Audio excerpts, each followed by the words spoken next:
just a man. I am not a god. The Air Force? Air Force is cool.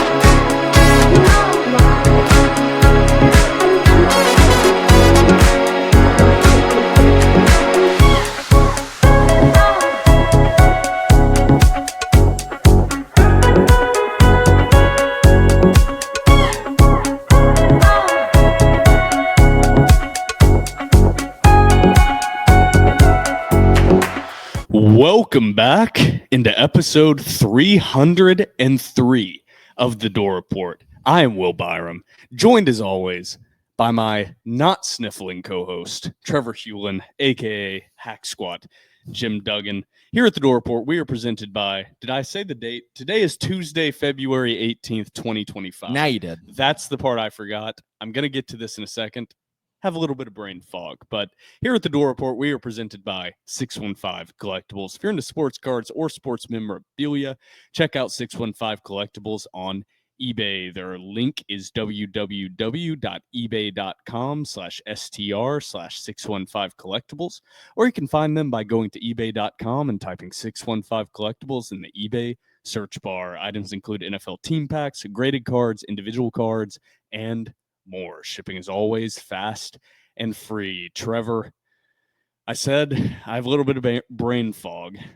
Talking is going to be a little bit tough. We've rescheduled from our normal Monday time slot to Tuesday, and it worked out because Vanderbilt actually plays basketball on Wednesday this week. Yes. So it worked out. The universe was looking out for me for once. But Friday night, about 11 p.m., I got hit with a freight train of a cold or the flu or whatever it is. Friday was brutal. Saturday was brutal. Sunday started improving a bit. Monday, about 80%. Today, I'm about 90%, 95% feeling good. The only thing remaining really left is just the nose, just the mucus, the cough. Yeah. It's building up as I'm talking right now. And also the weird sickness, brain fog that everybody like during COVID acknowledged as a symptom of COVID. And I kept yelling, that's every time I've been sick. Every time you get sick, you have brain fog. People are just saying it. Maybe it was more extreme with COVID. I don't know. I had it like 4 times. I didn't think so. But maybe we're going to get censored for saying COVID. But I have brain fog right now. I'm Robert Kennedy Jr., and I was telling people that I get brain fog all the time. And it's because I have a brain worm that's eating part of my brain. That's why that's why he takes methylene blue or whatever the hell that thing he has in the dropper is. I didn't think we'd have an RFK impression. Do you see him pop his in, though? Oh, no. I love Congress. I actually like RFK. I listened to a lot of interviews RFK did when he was running. I did not think we would be discussing this. It was just very funny when he was legitimately running for president. I listened to interviews and I just said, he'll never be president. Like he could have the greatest policies that everyone agrees on. The moment he gets on a debate stage, is mic'd up and people hear his voice, too many people are going to go, ew. Yeah. And like, that's not mean. It just is. Well, that's how John F. Kennedy won his election, was the first ever televised presidential. Oh, yeah. And they were like, wow, he's handsome. And then I forget who he was running against. I think it was Nixon. And they were like, why is he so sweaty? Ooh, JFK's hot. So that was the classic thing I learned about. I had a very good ninth grade government teacher, Mr. Seal. I love He doesn't listen to this. But he made a big point about that was a big turning point in how politics worked. Mm-hmm. We're getting way off track. Yeah. But yeah, Nixon was sweating. So on the radio broadcast, basically 80-20 universally, everybody said Nixon won on the radio. Yes. And everybody that watched on TV said Kennedy won, almost to the same extreme numbers. So that's the idea. But Maha, I guess, make America healthy again. I don't know how this is a controversial take that people are having, but I feel like, we're kind of fat. Maybe, generally being healthier is not a bad thing. We're getting political here. These are some crazy political The topics. red dye board, he's eating my brain. The red dye 3 is the red 3. Is that the one? I don't know. All I know is if he takes away my Diet Cokes, I'm gonna make January 6th look like a tea party. Listen here. I swear to God, don't you touch my Diet Cokes. I like you right now. Shit can change quickly if you touch Diet Cokes. I will brother. become a radical. Yeah, I will become the most left liberal man you've ever met if you take away my Diet Cokes. Will turn into Che Guevara if you take away I'm Diet Harry Cokes. Sisson if you take away my Diet Cokes. There will be a revolution, and it's not the one that we like to talk about on TDR. It will be a political revolution. But here we go. Let's get into Vanderbilt stuff now that we've talked about politics. That's as political as we get on TDR here. But we've got actually a lot of games to get to. A lot of content. So I am, of course, sick. So we said we're going to try to make this one quick. I don't know if that's going to really be able to happen because we have 5 baseball games that have happened since the last time we recorded and 2 basketball games. And we have a big stretch of basketball coming up that we need to discuss and where Vanderbilt sits in the NCAA tournament bubble and where they sit in a lot of bracketology. So we have a ton to get to on episode 303. But Trevor, I'm going to go just general, no specific sport. Okay. Just Vandy athletics right now as a whole. What's your vibe check? 8.5 out of 10. 8.5 out of 10. Really? I mean, I love VandyBoys baseball. They are 4-1. We'll get into the specifics in a few moments. I saw some things I really didn't like, but with the way basketball has progressed at a rapid rate that I don't think either one of us thought was possible this year. I mean, it's hard not to be excited. And in football, things are going well in football. Women's basketball, the women's basketball is going great. So, you know, it's good. I'll give it an 8.5 out of 10. Things, of course, though, as we know, can quickly change. That's what I was getting to. I don't want to get too in detail. I want to give my own vibe check rating. Now, maybe we'll start out with this. I was going to go 6.5, but I'm going to go 7. Mostly because Vanderbilt baseball is 4-1.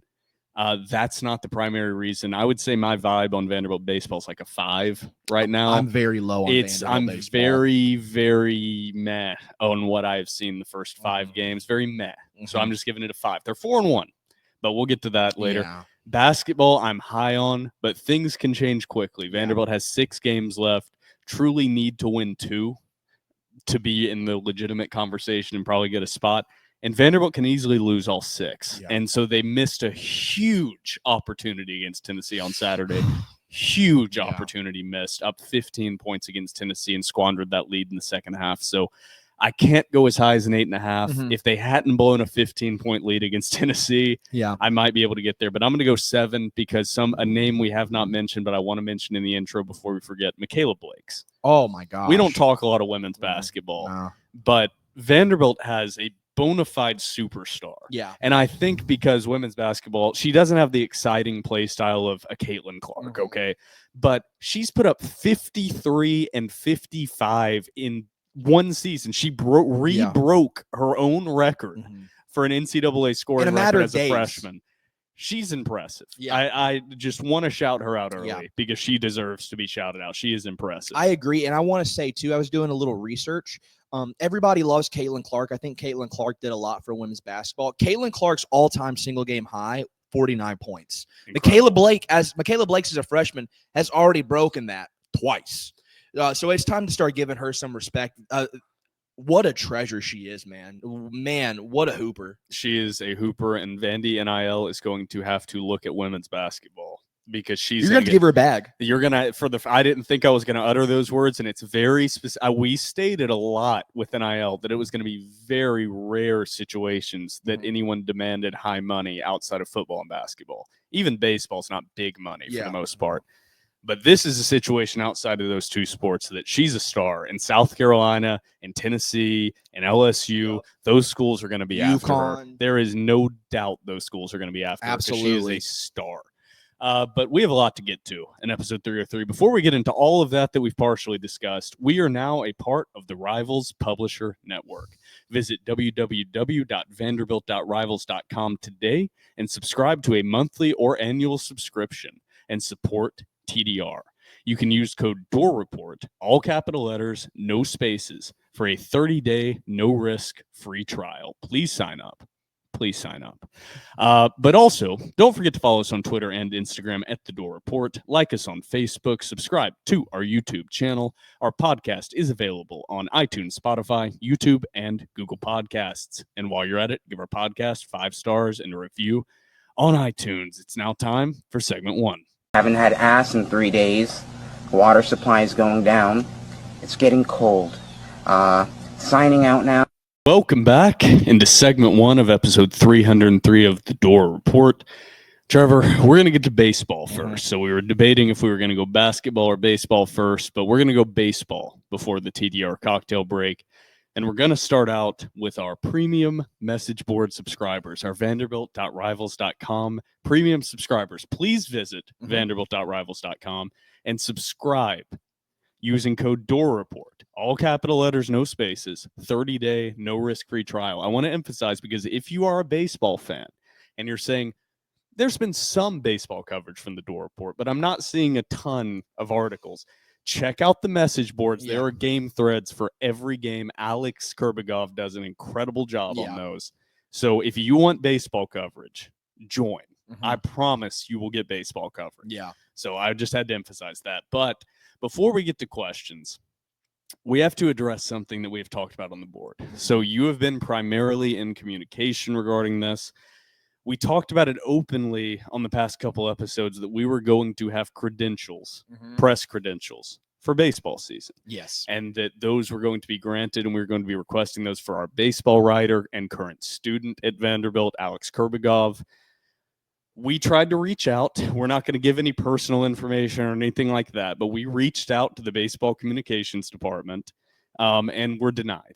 And Trevor, you were the one that sent the primary emails. I was CC'd on them, so I've seen all the emails. But Trevor, we're just being transparent. We're not putting anybody on blast. No, we're just being transparent and explaining to everyone we are trying to do this. But we don't want you guys to think that we're just like slacking along.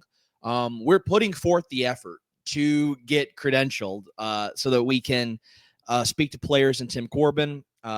As Will said, we sent an initial email. Well, not even us. That's the main thing is it would be great if me and you would be granted, but we were primarily... No. We didn't even ask for ourselves. Yeah, we were primarily concerned with getting current student and TDR writer Alex Kurbagov, who is a student in good standing. Let's clarify.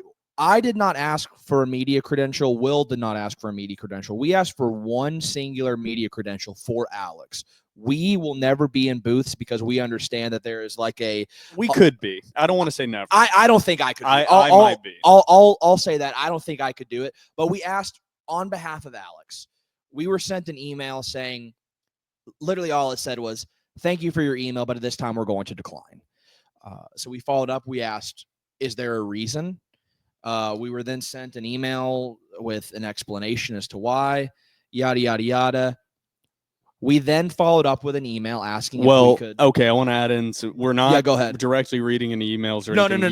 No. And if it come, whatever, if people really are angry about it, then we can show what it was. But basically, the denial was, in summary. I didn't know if you wanted to get into that. Because of we had not developed a long-standing.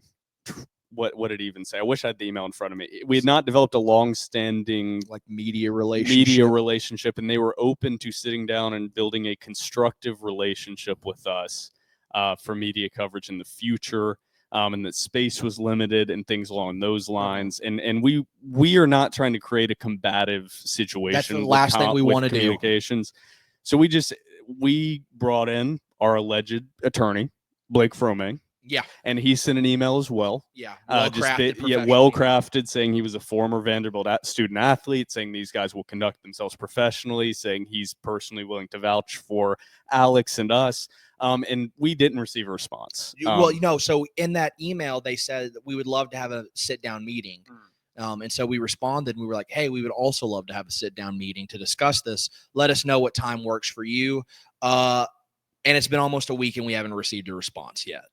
So we're gonna follow up. We're gonna keep in touch with them. We'd love to obviously work with Vanderbilt. We don't want to have any ill will towards one another. We want it to be a productive relationship, but also we discussed this too, and we have an obligation to be honest with you guys, since you guys do subscribe to the board. You guys do follow us on all socials. So we also just want to be straight up with you guys and say, hey, this is what's going on. We're not trying to gyp anybody. You know what I mean? Yeah, that's the main concern is we took over Rivals. It's new faces, new names associated with Rivals. Everybody's used to the old faces and old names.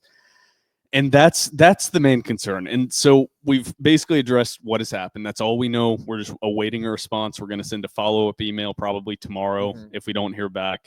The other side is there's been a lot of discussion on the boards on who had this say or who denied the request.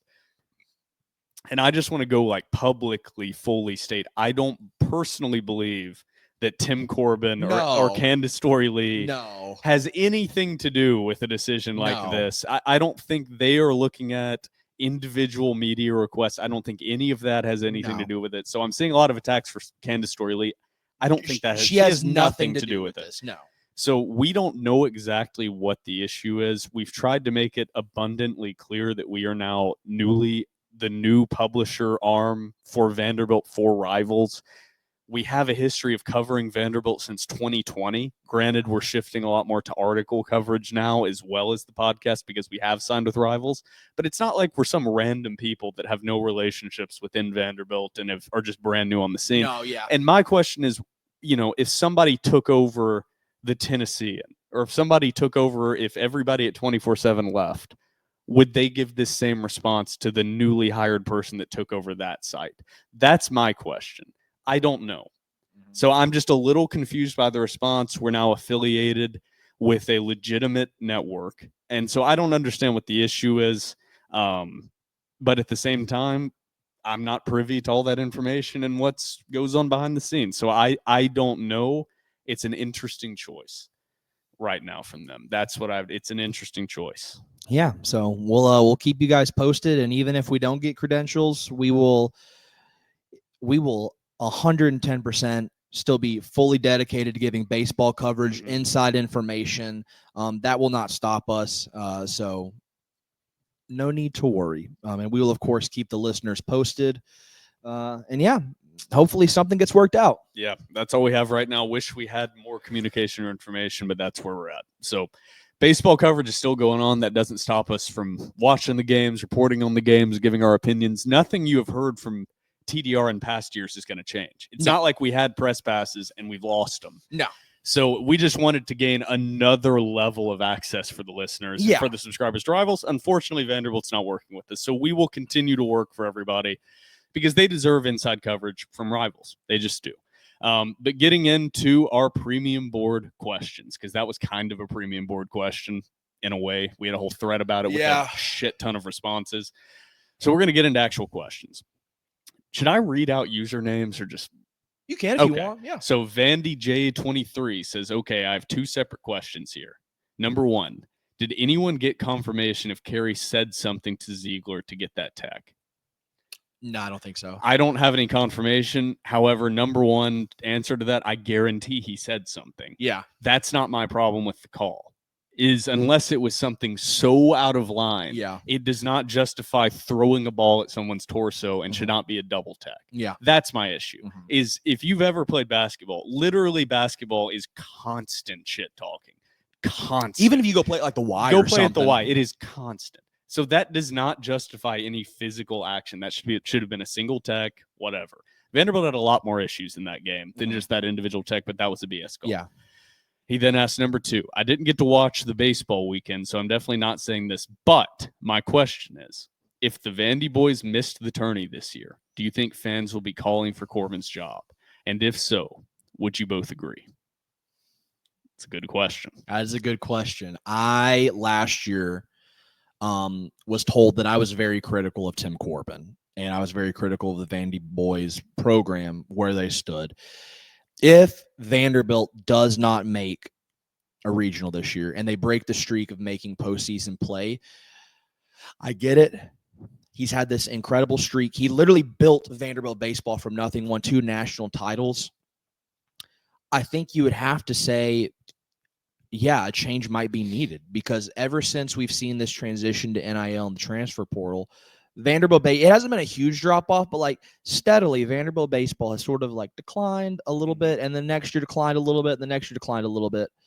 And that's a trend. And so But with that being said as well, I think Tim Corbin, I don't think he'd let himself get fired. I think he'd go out on his own terms, if that makes sense. I think he would say, it's time for me to go. Because I don't know if anybody remembers this. A couple of years ago, that Athletic article that Joe Rexrow did with Maggie Corbin, to where she point blank said, quote, I don't know how much longer we have left. So even if they make a regional, it might be the end of the road here. Tim Corbin is a very smart man. Yeah. Number one, the answer to that question, if they miss the tourney, do you think fans will be calling for his job? Absolutely. Yeah. Fans, diehard Vanderbilt baseball fans will be calling for his job. On the other side, the other part of that question was, would you both agree? Me personally, I have an opinion on this that you can call me stupid. Like I can't fully justify this as like a win at all costs person, which I kind of am in a way, but I can't justify this. My opinion on Tim Corbin is he is a different type of coach and legendary coach. People often like to compare him because they have kind of similar personalities. They had success. They like to compare him often to like Nick Saban or something like that. I'm not saying direct, but people often do. Yeah. The difference between those is Alabama football was legendary before Nick Saban got there. He just pulled them up from a depression that they were in, and he became a dominant head coach. Vanderbilt baseball was nothing prior to Tim Corbin. There is a good chance they return to nothing after Tim Corbin. I hope that is not the case. Yeah. They need to make the right hire. I'm not saying, but there is a chance. It's a possibility. Tim Corbin, in my opinion, I would not agree. I fully believe he deserves to go out on his own terms. He has earned that. And I don't say that lightly. Yeah. He has earned that. Kevin Stallings had not earned that. Tim Corbin has earned that. He won 2 fucking national titles. Yeah. He does not deserve for fans to ever be calling for his job at Vanderbilt. I'm sorry, guys. Yeah. Now, that's a fair take. Now, the other side of that is I believe Tim Corbin is a very smart man, and he understands he does not want to destroy his legacy by holding on too long. So let's say they missed the tourney. Tim Corbin comes back. They miss the tourney again. Then I think without a doubt, Tim Corbin will retire. Then I would be like, okay, guys, we got to make a change. Something has to happen before the wheels completely fall off. So after there is basically nothing that can happen this season that will have me agreeing to fire Tim Corbin. After 18 straight NCAA tournaments, he misses 1. And you're going to fire him? Yeah. That's objectively, I know it's, if you're really in the weeds of it, you've seen the steady decline since 2021. You've seen it. But let's not forget that 3 seasons ago, Vanderbilt was a game away from winning the national title. Yeah. So I get it. I fully understand. But I've made the case to Trevor, and we make fun of SEC programs. When you are truly at the mountaintop, which Vanderbilt was for about 6-7 seasons, there's only down to go. Yeah. And so has Vanderbilt slid further down than you would like to see? Absolutely. They're still pretty high up. But a step down in dominance was expected. I think they've stepped down a couple steps, more than just one step. I would agree. You can't consistently keep up the dominance they had, especially with the further investment you have seen from other SEC teams because of Vanderbilt's dominance. So fans will be calling for his job. I won't even disagree with them, but I won't agree with them. I'll have that take. So I'm not saying it's unjustified or it's crazy, but I just disagree with it. So I think that, that's a great question, though. And I think we have kind of 2 sides of saying we understand, but Tim Corbin deserves to go out on his own terms. The next question from VandyFan95 is just not a question, just Mikayla Blakes. Enough said. We already discussed it. Dog. Dog. This is a 3-parter. Holy hell. All right. GLH4VU says, number 1, how do the refs go from calling 8 total fouls in the first half versus 25 in the second half? And VU committed 8 fouls in less than 9 minutes. How does this team need to adjust to the ref show? That is a question I've been asking for years. How do they adjust? I'm going to be honest. I don't know if it is possible to adjust. And you played basketball at a competitive level, and not college, but still, like, over and over, but like, I don't think that's possible to change in a half like that. I will say also, SEC officials this year lead the nation in a large margin with foul calls, by about 10 a game, more than the second conference. So They like to blow the whistle. How do you change that and like change on the fly? I don't know if that's possible, to be honest. And I don't know if that's a Vanderbilt problem. I think that's in anybody. It obviously helped Tennessee, but like if like this was Kentucky versus Florida and the calls were going against Florida, I don't know how you adjust. This is my issue with refereeing. So I think I've said it to you personally, but I hate at the end when everything comes down to people complaining about refs. I do, from the bottom of my heart. I also hate refereeing. Mm-hmm. And the number one thing I hate about refereeing is not if you're calling it how I like or how I dislike. It's the lack of consistency. Yeah. It's calling one half completely differently than you call another half. Mm-hmm. And in that first half of the Vanderbilt Tennessee game, I put out a tweet because I knew it was coming. Mm-hmm. That there have been 6 total fouls called with 2 minutes and 50 seconds remaining in the first half. Mm-hmm. The referees are going to, I said, I can't wait to see these SEC refs bump those numbers up. Yeah. By the end of the game, I believe there were 35 fouls called between both teams. So in the first, 17 and a half minutes or so, there were 6. In the last 22 and a half minutes, there were 27 fouls called. No, 29. Yeah. 29 fouls called. They started calling the game differently. That's all I wanted to get across, because I knew I would get, if I made it about Vandy's fouls, I knew I would get attacked. This wasn't about Vandy's fouls. Yeah. This was about they were going to adjust how they called the game. Mm-hmm. And they did, and it benefited Tennessee. Mm-hmm. And that is what it is. It's not just that game. It's across all SEC games. You have to call the game the same in the first and second half. Otherwise, teams don't know how to adjust. That was the problem, is Vandy was playing exactly how they played in the first half. In the second half, and what they were doing in the first half were fouls. Yeah. And so I don't know. There's no answer to that. SEC refereeing this year has been at a historic level of bad. Yeah. And it's not just Vanderbilt. Go watch any game. Yeah. It's the tale of two halves in every game. Mm-hmm. I haven't found one crew that has called a game consistently yet. No. If somebody can point me to one, great. I'd love to see it. Number 2 question was, we contained ZZ for a half. That's Zakai Ziegler. And he got bailed out by the referees a lot in the second. But what does the team need to do against guards like ZZ to be successful? I haven't answered that. Not switch to that zone. Yeah, number 1, don't switch to zone with guys like Chaz Lanier on the court at the same time. That was a very dumb decision from Mark Byington. People were blaming Huffman. That was a Byington move. Yeah. I like what Byington does 95% of the time. That was dumb. And it immediately resulted in UT hitting a 3 that was a huge momentum changer in that game. As far as Zakai Ziegler is concerned, they did a really good job in the first half. He had no points in the first half. Zakai Ziegler is a very good player. Yeah. The problem when I see a guy having 0 points in the first half is the same thing that I think when I see Jason Edwards with 0 points in the first half is he's due.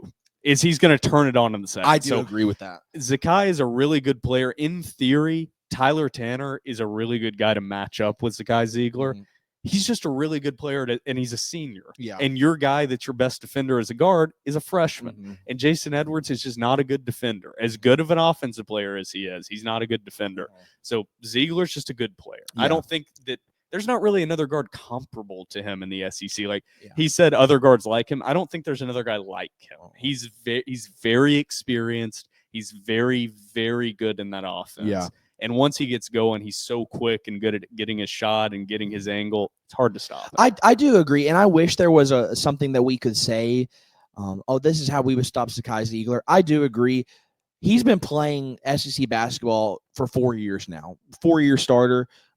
He's just going to get his. Well, it's just that it's that simple. And go back and watch that game. There's something that Rick Barnes definitely told Akpara in the halftime locker room, and I'm not even blaming them for it because it's smart. Referees are bad at calling it at the college level. Watch a lot of those Ziegler drives and a lot of those Tennessee drives, and watch how Akpara versus the first half seals off the help with an illegal screen, kind of faking as a post seal. Yeah. It's a great move. If you've played high school basketball, high school referees love calling that as a moving screen. They just don't call it at the college level as much as the NBA. It's a smart move, but that's what opened up the paint for Tennessee in the second half. Yeah. So if you want to go back and watch it like I did, watch their drives in the first half, then watch Akpara and their post seal off the help defense in the second half. Great strategic move from Rick Barnes. It is a foul and it should be called, but great strategic call. Yeah. So that's what ultimately opened things up. And there's really no defense for that if referees are not willing to call the foul on it. Yeah, there's a reason it's a foul. Yeah, because it's a moving screen and seals off the paint. But the third part of this question is baseball. He said, were we just unlucky in the Nebraska game? We hit the ball hard. It just seemed like it was always at people. And follow-up, do you think this lineup is capable of producing more power than last year? There we go. In regards to hitting the baseball directly to defenders, in baseball, like a lot of times it's just, I don't want to say it's luck, but I will say, like, I think it is just luck. It's sometimes you're just hitting hard ass line drives right to the second base or shortstop up the middle, and they're going to make plays. And then sometimes you're going to get a one hopper and it's going to go over. Sometimes the dirt's going to be playing a little different. It's going to bounce a little funky way. They're not going to be able to make a play on it. I think that was just unlucky. If it does continue, Nebraska's a good team. Nebraska's defense up the middle was something special. That's a really impressive shortstop, second base duo. Now, if it does continue throughout the year, just as Phoebe just cleans herself, if it continues throughout the year, what that would tell me is that Vanderbilt lacks the ability to spread the ball out at the plate. They lack the ability to hit oppo, really control where they want to send the baseball, and that's a problem. But then again, we have to remember Major League Baseball players struggle with that too. So we're going to talk about baseball right after we get done with these questions, and maybe we'll answer some of this maybe in more detail. Number one, I just have to point out early that as far as the question about is the lineup capable of producing more power, as it is constructed right now with the guys that are injured, no. I don't believe that much more power. However, you have a guy in Mike Mancini, who was brought in specifically, who had 15 homers last year and I believe batted over 400. Mm-hmm. He was brought in to address that, as well as Brody Johnston, a freshman that was going to start at third base. So you're missing two of your key power components here, in my opinion. The bats and the power was a huge problem last year. I think that how the lineup is right now, it's basically more of the same, maybe a 5 to 10% notch in power numbers at best. But they're missing two huge parts of the lineup. And so we're going to talk about it. I've had issues with what I've seen, but they're missing two huge pieces that are going to be a part of the meat of that order. Yeah, and two, it disappoints me and frustrates me, the lack of power production.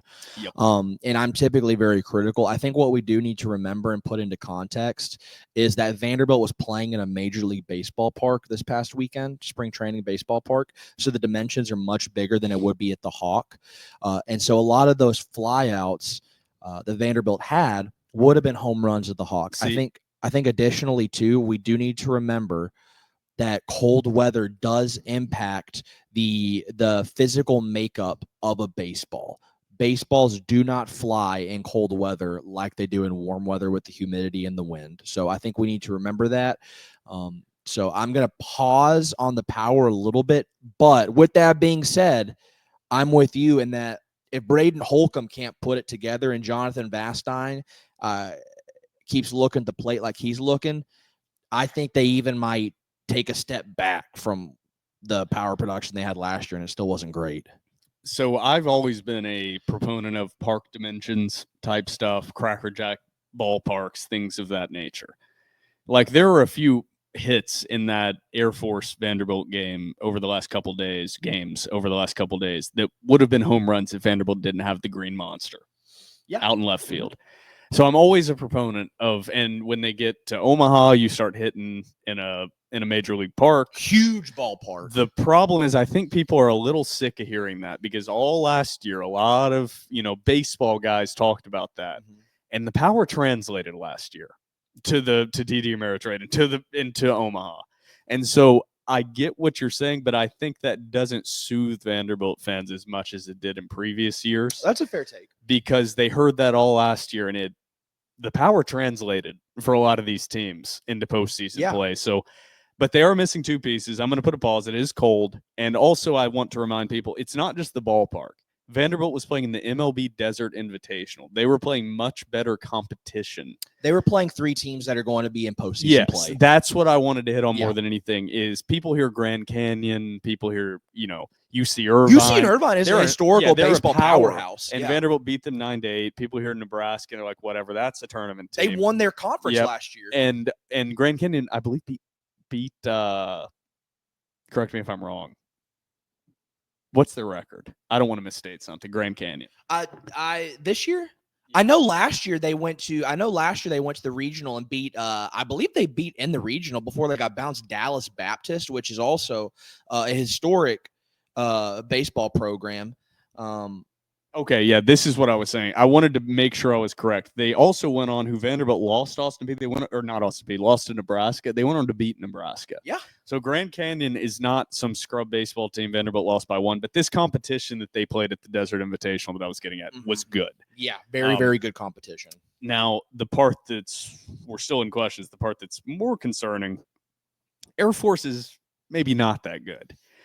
And Vanderbilt's at the Hawk. And they did not look great. They won both, but their offensive production did not look good. Granted, it was like 35 degrees, and it was a late night flight, 5 straight days of games. But the offense didn't look good at home against lesser competition, and Florida dominated Air Force in their 3-game series. And Vanderbilt won, but they certainly did not dominate. So there are concerns that we'll hit on in a sec. But keeping going with the questions, I stated in the Q&A that I was sick and we'd be pushing it back a day, and somebody said, hope you feel better. I'm under the weather too. There's a lot of people under the weather right now. Seems to be going around. Next question says from World's Strongest Vandy Fan says, Will, what was it like winning back-to-back Daytona 500s? Got tagged in that a lot. I wake up in the morning and I piss greatness, plain and simple. I mean, that's all I have to say. Yeah, but it was a great experience. I just got to thank all the team members. They're the real heroes behind the scenes, The crew. Yeah, just got to thank the crew. But then it goes on to say, Trevor, when will all these Jonah Hill Moneyball stats that I see all over Twitter, like stuff, exit velo, and how guys did on the Cape, start translating into consistent on-field production in the spring?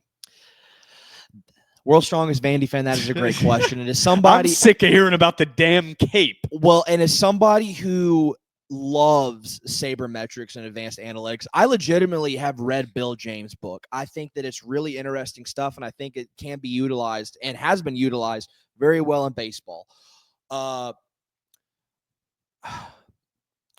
When will it translate? That is a great question. And that is something I don't have the answer to. Statistically speaking, if guys, and I know we hate hearing about the Cape. I personally enjoy hearing about the Cape as long as it's not football season.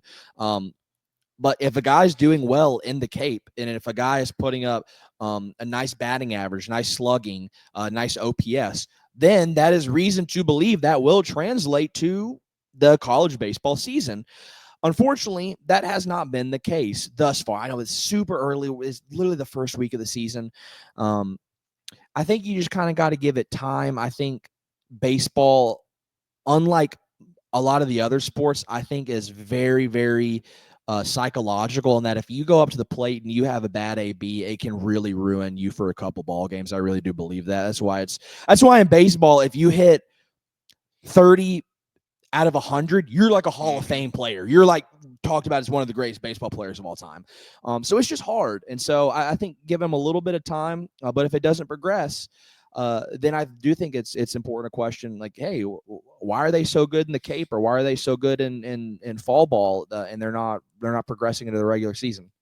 Baseball is a mental game, but I will say I am the most casual with baseball. I like to keep repeating it, but also because we are now signed with Rivals, my name is on the contracts, I'm watching a minimum of 80% of the baseball games this season. So I know baseball.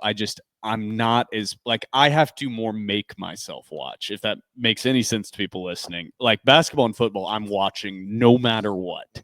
Baseball, I have to say, I'm going to watch. I still enjoy it. I know baseball, but I am so tired as a casual listener of hearing how good a guy looked on the Cape. That's all I hear from Aria. That's all I hear from baseball coverage. On the SEC Network Plus announcers, I hear how they did on the Cape.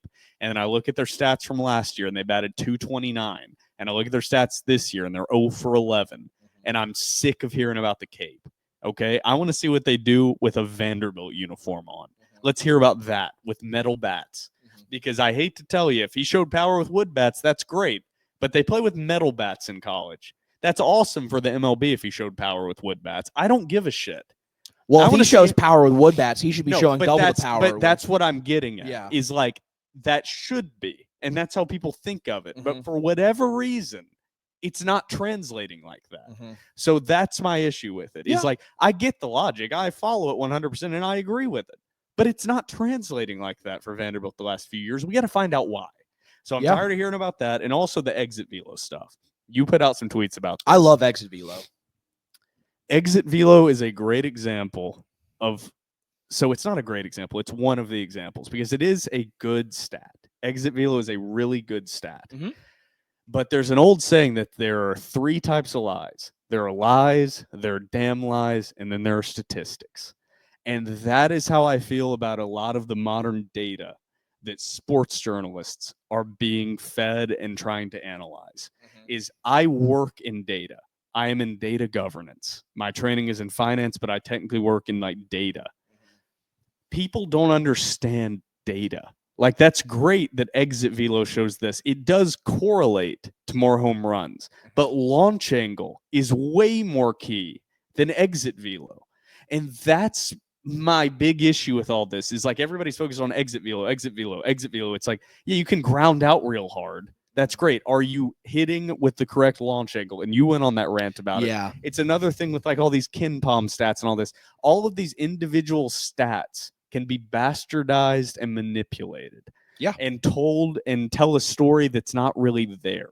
And that's my issue with exit velo. It's part of the story, but it's not the whole story. And people are so tied to this. If they should be hitting with power, they have this exit velo, but they're not. So that we got to find why. And it's launch angle. There's something wrong with their approach at the plate. I don't get it. Yeah, and it's so exit velo is a wonderful, and it does. If the harder you hit a ball, the further it's going to go. That's physics. But if you're hitting a 101 mile an hour exit velo, but it's a line drive, pardon my French, it doesn't fucking matter. What matters is that if you can combine that with the proper launch angle, like you said, the better the launch angle, the better the backspin. The better the backspin, the farther the ball is going to carry. Now, you can't have one without the other. I want to make it clear. Some people are like, "Oh, it's just launch angle, not exit velo." Like, no, you need both. Like, both are very, very important. But like, you can't say, "Oh, look at his exit velo," but his launch angle is, "Oh, he's just lining out to third." And you can't say, "Oh, what a perfect launch angle," but he hit it 88 miles an hour. You need both, ideally, to get home runs. And so, it's nice, but hitting the ball 102 if it's a line out doesn't really matter. But like I said, hitting it at the perfect launch angle if it's a pop out doesn't matter. You need both. Yeah, there's no direct equivalent because baseball is such like all these sports are all individual. But it would be like looking at like exit velo is like looking at a guy's top speed in football and just saying that's a determinant of if they can make big plays. It's like, no, they also can't be 155 pounds and they can't have no fast twitch side-to-side quickness. They can't just be straight line fast. Obviously, you have to be able to reach a certain miles per hour in live action gameplay to break big plays. But that's not the only thing that goes into it. But people could take that and say, look, the players that hit the highest speeds always make the big plays. So we got to go after that. That's kind of where it's like that's a part of it, and that's a great thing to start from. But there's other pieces to evaluate, like if a guy's 210 pounds and 10% slower versus a guy that's 165, I'm taking the 210-pound guy. Like that's kind of my issue. It's not a direct equivalent, but we have more questions. We have to talk more baseball. Next question is actually on basketball. It says, if Butler and Robinson are out for UK, what does VU's game plan need to be to exploit that? Both seem doubtful from what I'm reading. Sorry, the mucus is building up. Number one, so if Kentucky has both of them out, I mean, you got to put more pressure full court. And then number two, you've got to engage high pick and roll ball action. So ball screen action, top of the key. You're going to have relatively inexperienced guards trying to either hard hedge, double, soft hedge, whatever it is, pick and roll, pick and pop. You want to attack those guards and put pressure on them. So That's a really like straight out of the basics book, but there's a reason it's straight out of the basics. If they're missing guards, attack the guards. Yeah. If they're missing posts, attack the posts. You want to get their backup guards in foul trouble early. And those high pick and roll actions, getting switches onto big men or making them hard hedge and catch up, that's going to create foul situations. Create those mismatches down low. And your guards need to attack early to get in that foul trouble. So SEC refs, you never know how they're going to call it, but find out early. And hopefully if Kentucky is lacking guard depth, then you got to get their guards in foul trouble. Like that's no great insight, but if they're missing guards, pressure them more and get their guards in foul trouble and attack the guards. And it helps Vanderbilt. I don't know if you – to answer the question, I don't know if you really change much in terms of how Vanderbilt plays basketball. No. Yeah, I think it just helps them. It plays into their favor, and it's Vanderbilt is what is it? They're like 11-1 whenever they win the turnover battle or something crazy like that. That's a recipe for success. Yeah, and I mean the question also is stating what does Vanderbilt need to do differently. It's like that's Kentucky missing 2 of their 3 leading scorers. Yeah. So that. Nothing you really need to do different. Yeah, you just got to play. It works into Vanderbilt's game well. Just keep pushing the ball, make a matchup in transition. They're going to have to use lineups they're not used to working with. Just attack in transition, and that's what Vanderbilt does anyway. So that's the only thing giving me a glimmer of hope into a game that otherwise Vanderbilt has been atrocious on the road. And going into Rupp, I would feel very bad about this game, but we'll get into this in segment 2 a little bit. These questions really hit on a lot of stuff. But Vanderbilt's like a 5.5 point underdog. That's kind of working in that I think people are expecting at least one of those guys to be out right now. So that can give a glimmer of hope into Vanderbilt fans' eyes. And then last question. This is our last one before we kind of recap baseball.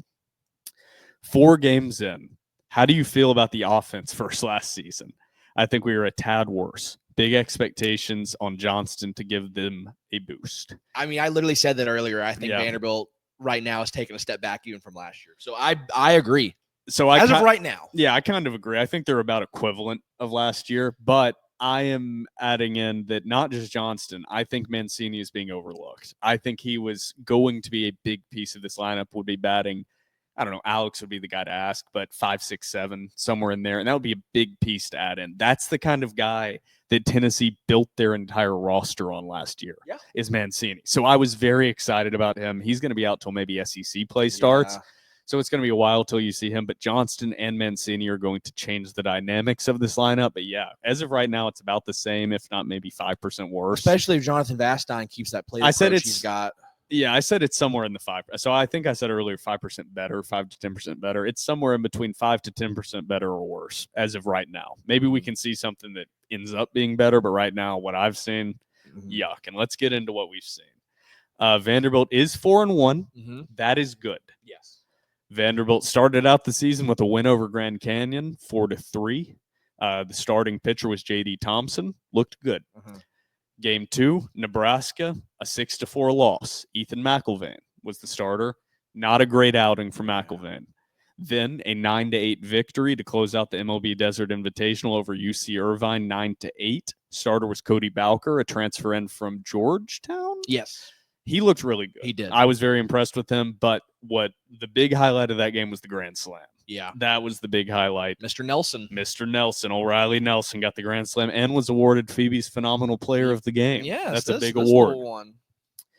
Vanderbilt then today, or when you were listening to this yesterday and the day before, played Air Force in a 2-game kind of mini series type thing. Midweek series. Series. 5 straight games, but it was weird because it was Monday and Tuesday. Yeah, they had, That's what was weird to me. Correct me if I'm wrong. I think they moved it up, too, because of the weather. That could be right. It just threw me off. Yeah. But Vanderbilt won game 1 3-1. Starter freshman Austin Nye had an incredible outing for a freshman. Yeah. Game 2, Vanderbilt won today 5-2. Starter Brendan Cyber looked good. Yeah. But its Air Force's offense has not looked good in previous games. I think that they scored 0 runs or 1 run against Florida in 2 games and scored 4 in another game. They're 0-5, right? Yeah. So they're 0-5 right now, but they've also played insane competition. Really good competition. They've played 2 top 15 SEC teams. Like, this is definitionally a coach that has decided we're going to play crazy competition to start out, and that's going to make us better. So don't look at that record from Air Force and necessarily think they suck. Yeah. We don't know. We're going to see, but they've played incredible competition so far. But Vanderbilt is 4-1.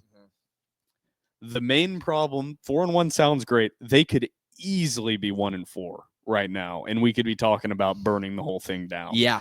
So they have not dominated a single one of those games, not even close to dominate. They also could be 5-0 very easily. So I want to add that, but that is a little concerning early. The competition has been better than a lot of teams, but not that much better, and the offense has struggled. The defense looks okay. The pitching looks okay. Some spots that are shaky. Yeah. Bullpen has not been impressive, but pitching's not the problem right now. No. Like, you look, they've given up 3 runs, 6 runs, 8 runs, 1 run, 2 runs. Pitching's not the problem right now. Defense is not the problem. It's the bats. Mm-hmm. So we talked about that and already discussed it. Leaving runners on base. Yes. A lot of leaving runners on base. Hopefully when the ball warms up and the weather warms up, that will improve. But coming up this weekend, Vanderbilt takes on St. Mary's. I don't know a lot about St. Mary's for their first real weekend series of the Gales. year. I know about their basketball program. You know anything about their baseball program? Pretty. They're a middle of the pack West Coast baseball team. They do have some talent returning this year. Last year was a decent hitting team. Last year had really good starting pitching. It's going to be a test for Vanderbilt. I don't think this is going to be a sweep for Vanderbilt. I don't think this is a series that Vanderbilt goes out wins 3-0. I think they could, but I don't think it's possible. As of right now, they're undefeated. I had a series against, as Will's got it pulled up, St. Louis University. They're 3-1. 3-1. I apologize.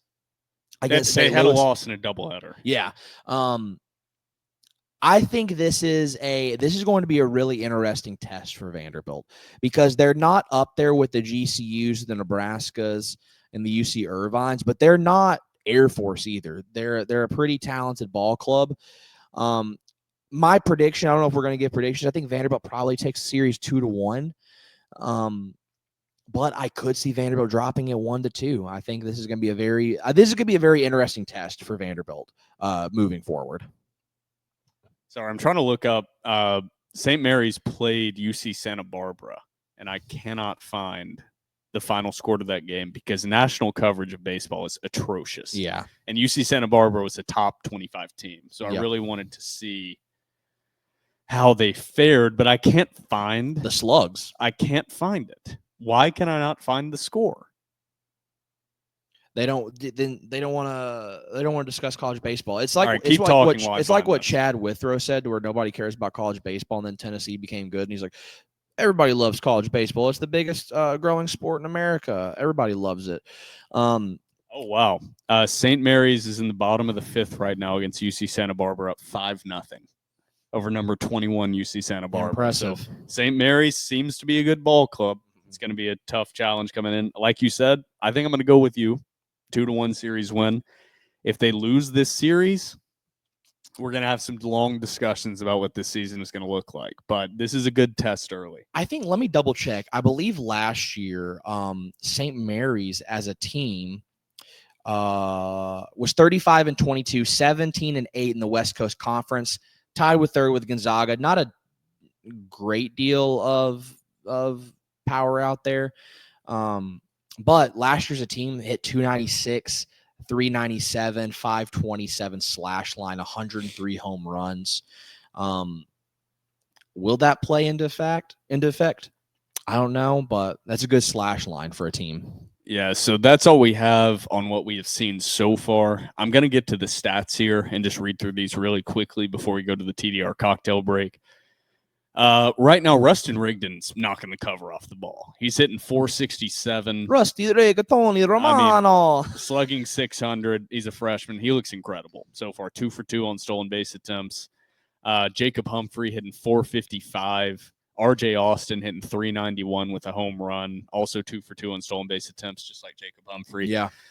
Riley Nelson hitting 316, a home run as well. Jaden Davis hitting 263 with a home run. And then we get to the guys that have really struggled. Yeah. Chris Maldonado actually hit the ball really well today against Air Force. Outside of that, he got taken out of the lineup for a brief period during the MLB Desert Invitational, not seeing the ball well. But he hit the ball well today. Yeah. And for this team to be successful, they need Maldonado, who missed a lot of last season or most of last season with an injury, was really good as a freshman. Mm-hmm. They need him to produce. Yeah. So it was a good sign today. He hit the ball better, but he's hitting 154 right now with 1 double in the season. Colin Barzy, 143 on the year. not great. Jonathan Vastine hitting 133 on the season, a guy that we had expectations for, or you didn't really. But Vanderbilt fans, Vanderbilt fans had expectations for. He hit 299 last year. It's not looking good early. Trevor was not high on Vastine as everybody else was. And people told me I didn't know ball, and I'm like, guys, I'm telling you. I will vouch for Trevor. I was calling him dumb, and so far he's been justified. Braden Holcomb sitting 083. Not good. Mac Rose, a couple backup guys that have gotten in for some plate appearances. Mac Rose hitting 286.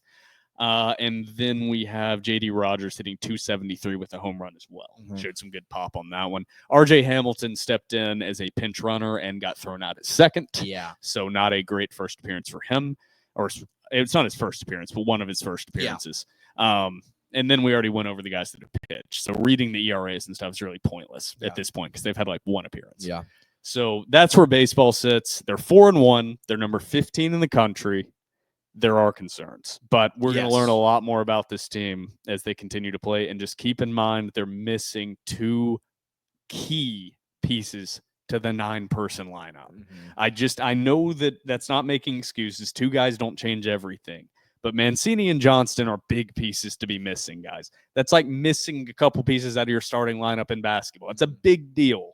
Like, you can't just be missing those guys. Those are top 5 batters in your lineup that you're missing. So I'm not fully negative, but I'm also not positive either. And that's about my vibe on them. I'm a 5 out of 10. That's how I'm a 5 out of 10. I need to see more. I'm not impressed with what I've seen so far. Yeah, I think my biggest concern right now is Maldonado and his Vastine. I think interesting move by Corbs to move Vastine down in the lineup to the 9 hole.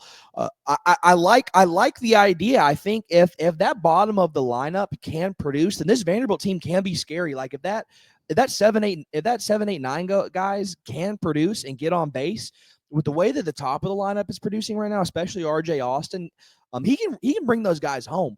But the issue is they're not producing, and so whenever RJ Austin does come up, there's nobody on base. So, and granted, he could hit a solo home run, but you'd rather knock in 2, 3. You know what I'm saying? So, Vastine's got to put it together. It's early.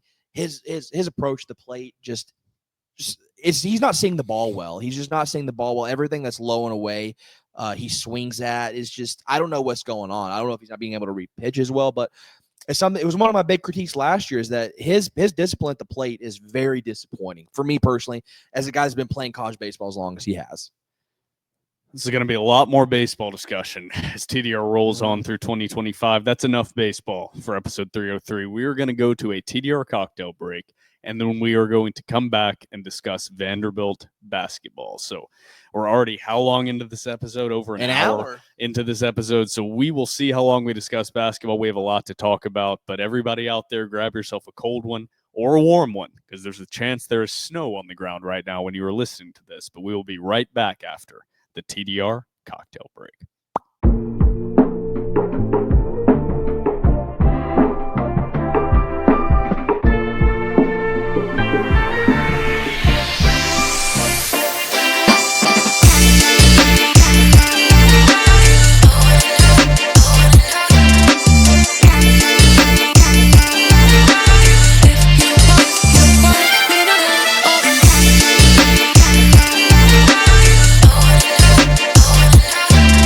Welcome back from the TDR cocktail break, and welcome back into episode 303 of the Door Report. We've already had a very long discussion about everything with Vanderbilt baseball and basketball with premium board subscription questions. So go sign up at vanderbilt.rivals.com and have your questions and comments read and answered. But we're going to go into a little bit more detail on basketball.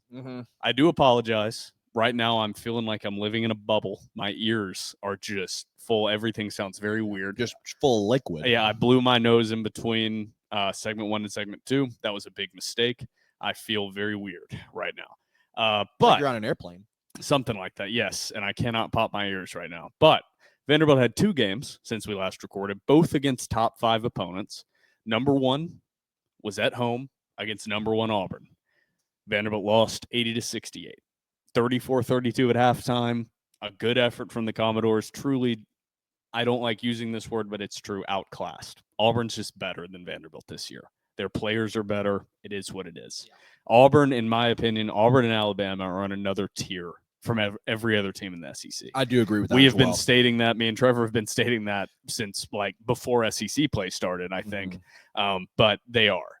Then Vanderbilt went on the road to Thompson Bowling, to the Food City Center. Thompson Boring. And lost to Tennessee 81-76. Yeah. This game was a little different than the Auburn game. Vanderbilt led by 15 points. Yeah. At halftime. This is a kick in the crotch. Vanderbilt gave up a 15-point lead in the second half. Really fell apart down the stretch. This was a little different. Tennessee got hot. That was expected. Yeah. The reason top 10 teams are top 10 teams is they are always going to make a run at the end of the game. The difference is, like what we said, I believe, was the Auburn game the one they fell down 15-0? Yeah. The Auburn game, the problem was Vanderbilt fell down in that one 15-0.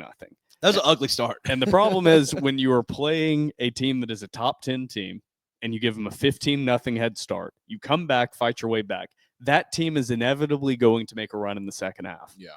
Inevitably. That's why they are top 10. So that run is going to result in a 10 to 15-point loss. Yeah. That's what happened against Auburn.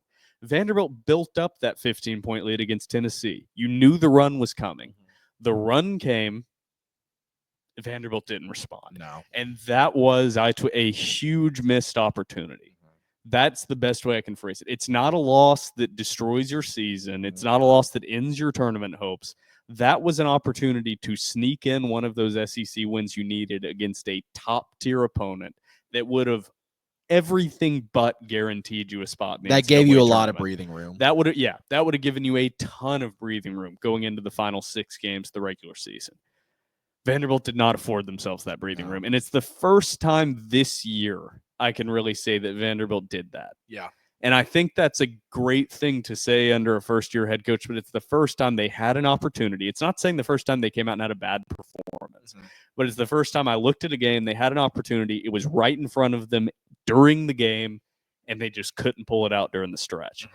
And it was on the road, and we have to address this. This team is not good on the road. No. They're just not. We have a large enough sample size. They're not good on the road.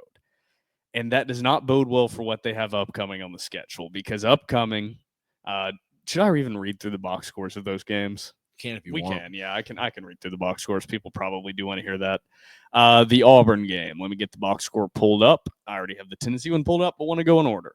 Auburn, Johni Broome. Vanderbilt actually handled Broome pretty well throughout that game. I will say he had 17 points on 6 of 16 shooting, but he really had to work for those 17 He struggled points. in the first half of that. Vanderbilt did a really good job defending him. However, Denver Jones was unconscious. 7 of 10 from the field, 5 of 7 from 3 was Auburn's leading scorer with 21 points. And then off the bench, Chaney Johnson, 20 points, was also unconscious, 9 of 10 from the field. That's who beat Vanderbilt. It shockingly was not Johni Broome. It was Auburn's guards. Yeah. And that is frustrating. On the Vanderbilt side, Vanderbilt's leading scorer was Jason Edwards with 13 points, 5 of 11 from the field, 1 of 5 from 3.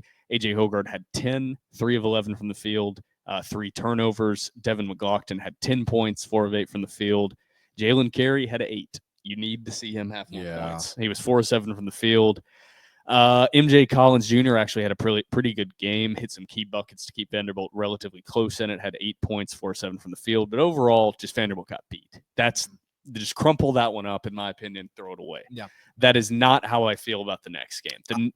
Sorry. I will say the only thing I want to say about the Auburn game has nothing to do with the actual gameplay itself, really. Whenever Vanderbilt stormed back and took the lead by 2, I was in attendance. I have never in my life, as long as I've been going to Vanderbilt games, the John Jenkins era, the Shane Foster era, never in my life have I heard a pop like that from Memorial Gym. It was so loud, I could not hear my father next to me. I'd never heard it get that loud in Memorial in my entire life. I was flabbergasted. That's all I want to say. That was a sick moment.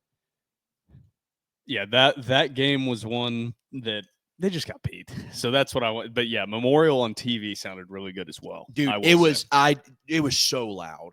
But this one is a game that I do not say crumple it up and throw it over your shoulder, even though it was against a top 5 opponent. And it's not because it's Vanderbilt's hated rival out east. It's because of what happened during the game.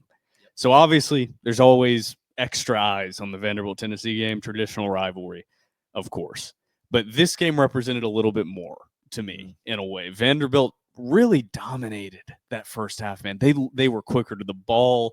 They were everywhere. Killed them on the boards. And we already talked about our issues with the referees. So I want to remind everybody, if you want to hear our issues with the referees, we talked about that for too long. Yeah. When we were answering premium board subscriber questions. So our issues with the referees, and that was a big factor in the game, is how differently they called it. But Vanderbilt led at half 44-31.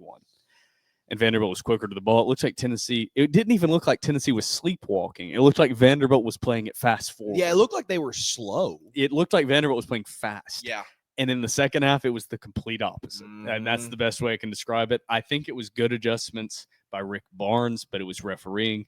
Vanderbilt won the first half 44-31. Tennessee won the second half 50-32. Tennessee got hot, but something happened with Vanderbilt's defensive intensity. And I'm often the one to make the excuse for the defense that's saying you can do everything perfect in basketball, but good offense beats good defense 10 times out of 10.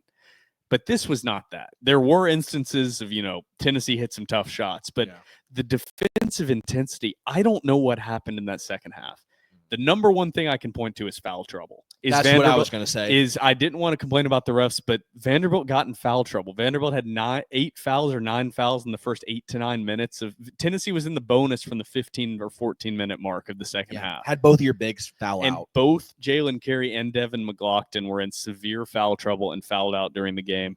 So that's where I don't want to complain about referees again, but I want to complain about defensive intensity, but also that's tied to refereeing. So there is something to take. If you're going to foul out, you're going to foul out. Yeah. But you can't have what happened happen. Yeah. And maybe Vanderbilt would have lost either way. I don't know how many lessons there are to learn, but that was a brutal one to watch just slowly deteriorate in front of my eyes. Yeah, that was a tough one. Yeah. But the main thing I want to talk about here, because we talked about the games already, is what Vanderbilt has on the horizon and Vanderbilt's NCAA tournament hopes. So right now, according to Bracket Matrix, according to most major bracketologists, there is some variation. Vanderbilt's about a 10 seed right now. Not one of the last 4 in. They're a 10 seed. There are some that have them as high as a 9, some that have them as low as one of the last 4 in. I've seen that.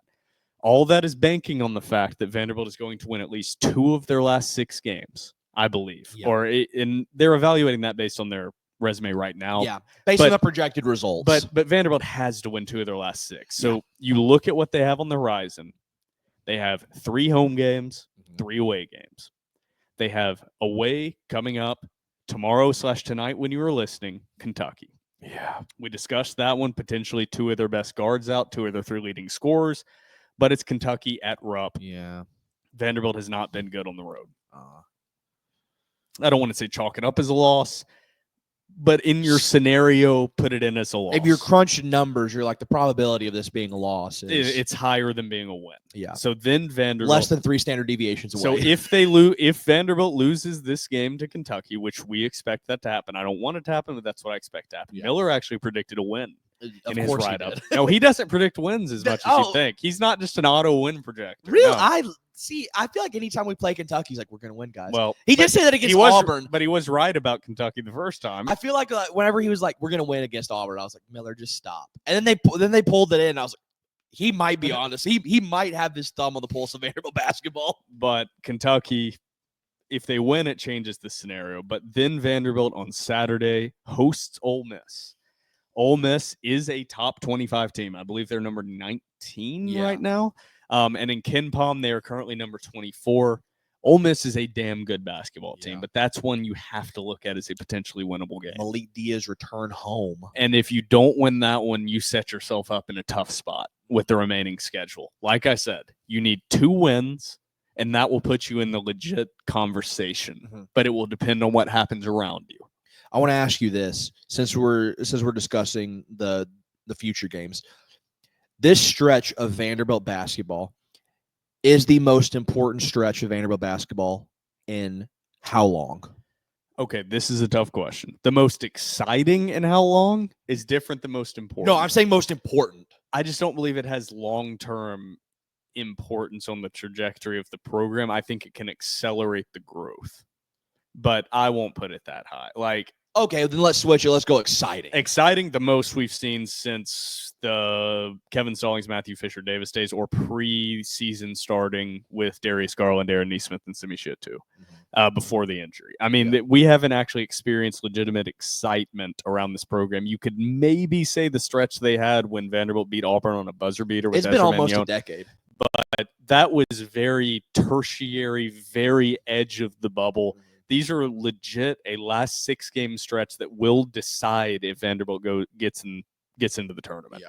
And what we talked about before this started is what Vanderbilt has done this year is just proven our point, which is if you get a good head coach or even a decent head coach in here, he can immediately get this team to just not losing the games that they shouldn't lose. Yep. Just win the games you should win in non-con. They did that.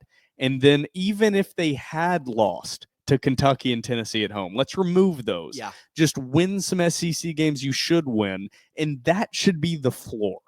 That should be the base of Vanderbilt. I agree. Is he's exceeded the base, but like even if you remove the 2 best wins, it's still a successful season. Yep. And that's what I don't want to lose track of when you say important.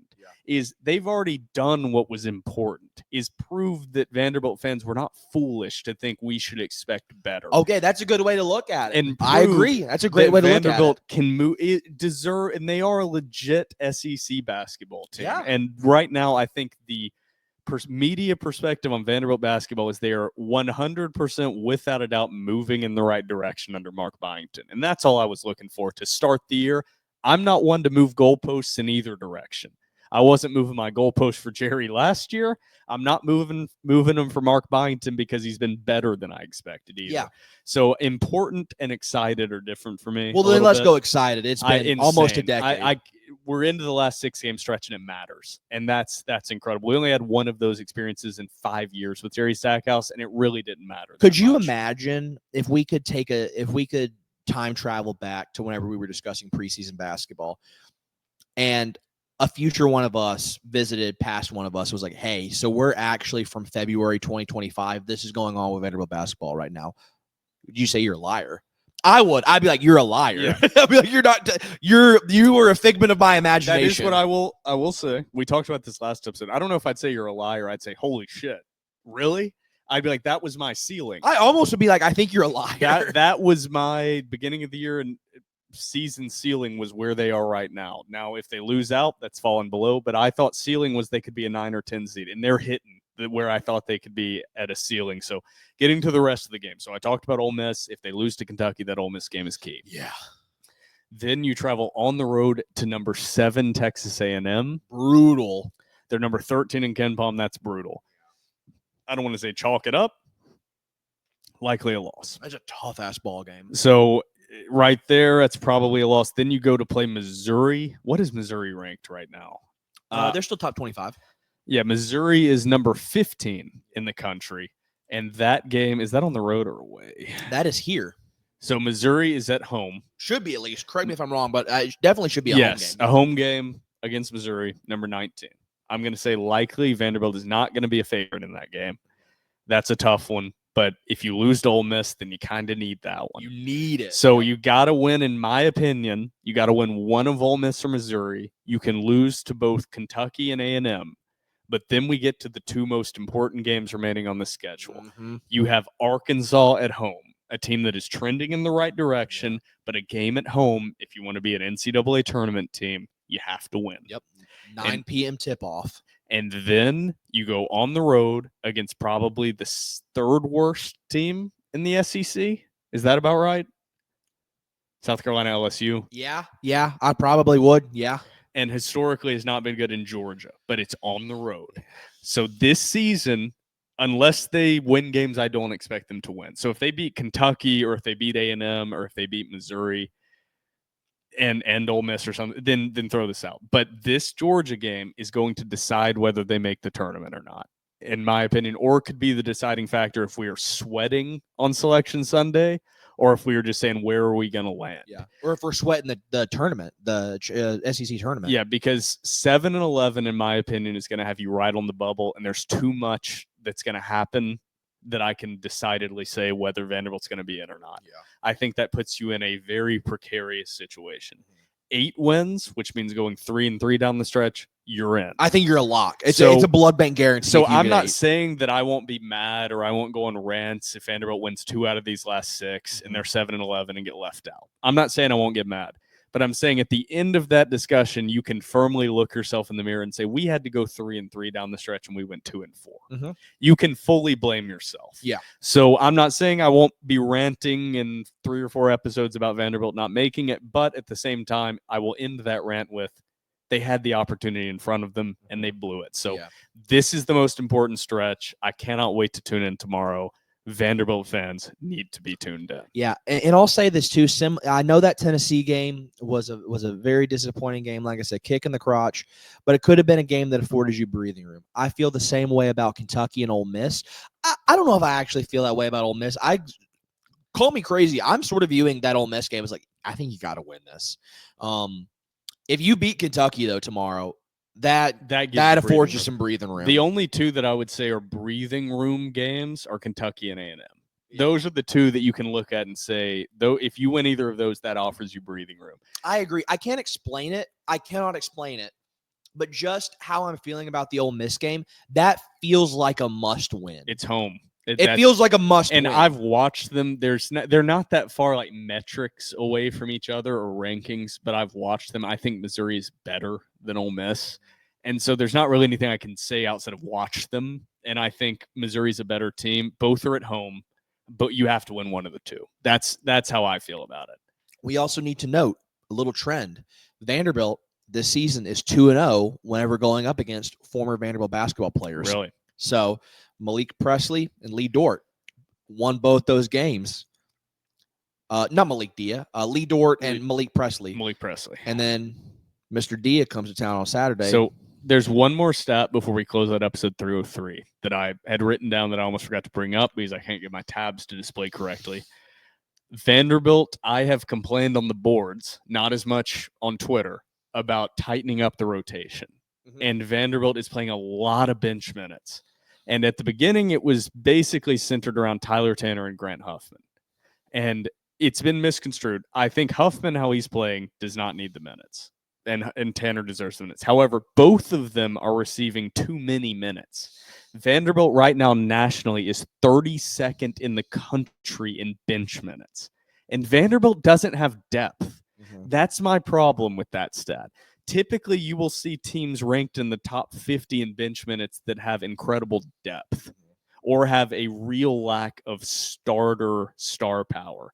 Vanderbilt is the opposite of that. They have 5 to 6 guys, I would say six guys, and I'll include MJ Collins, 7 guys that I truly believe should be playing very consistent minutes. And then they have 1 or 2 guys that should be, to 3 guys that should be very situationally utilized. Tyler Tanner, Grant Huffman, J.Q. Roberts. Yeah, okay. And I think J.Q. Roberts, with the issues they have had, needs to have a few more minutes to give Carey and McLaughlin some rest. And he doesn't provide nothing. He's very athletic. He's not a great scorer, but he's very athletic. Rather have him out there than Huffman. But I need to see Byington tighten his rotation up. I need to see Edwards and Hogard every single game with 30-plus minutes playing, unless they have severe foul trouble. I'm not seeing that.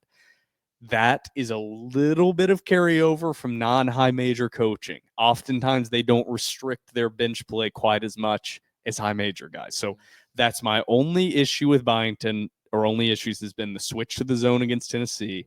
And he has to have Edwards and Hogard on the court more. I agree. He has totally to. Agree. Tanner's plus minus in some games has been atrocious. And he's just determined to give Tyler Tanner, or not even Tanner, he is determined to give bench guards, one of the bench guards, 18 to 20 plus minutes a game. Yeah. You don't have to do that. I can see Edwards visibly upset when he's being taken out of the game. I will always take a better offensive player over a better defensive player. And right now, Byington seems to be buying into the offensive-defensive subs of saying Edwards' defense is so bad that Tanner makes it worth it. I don't agree with that. So I have to get that out there. The last statement I have to make about Vanderbilt basketball before we go into this final 6-game stretch on episode 303. Yeah. Trevor, you got any final thoughts? No. Exciting time to be a Vanderbilt fan. Exciting and interesting time. Yeah, to be a intriguing. Vanderbilt fan. Intriguing. So that's it. All right. Here we go. For myself, Will Byrum, and my co-host, Trevor Hulan, and our producer, Phoebe, This has been episode 303 of the Door Report, powered by 615 Collectibles.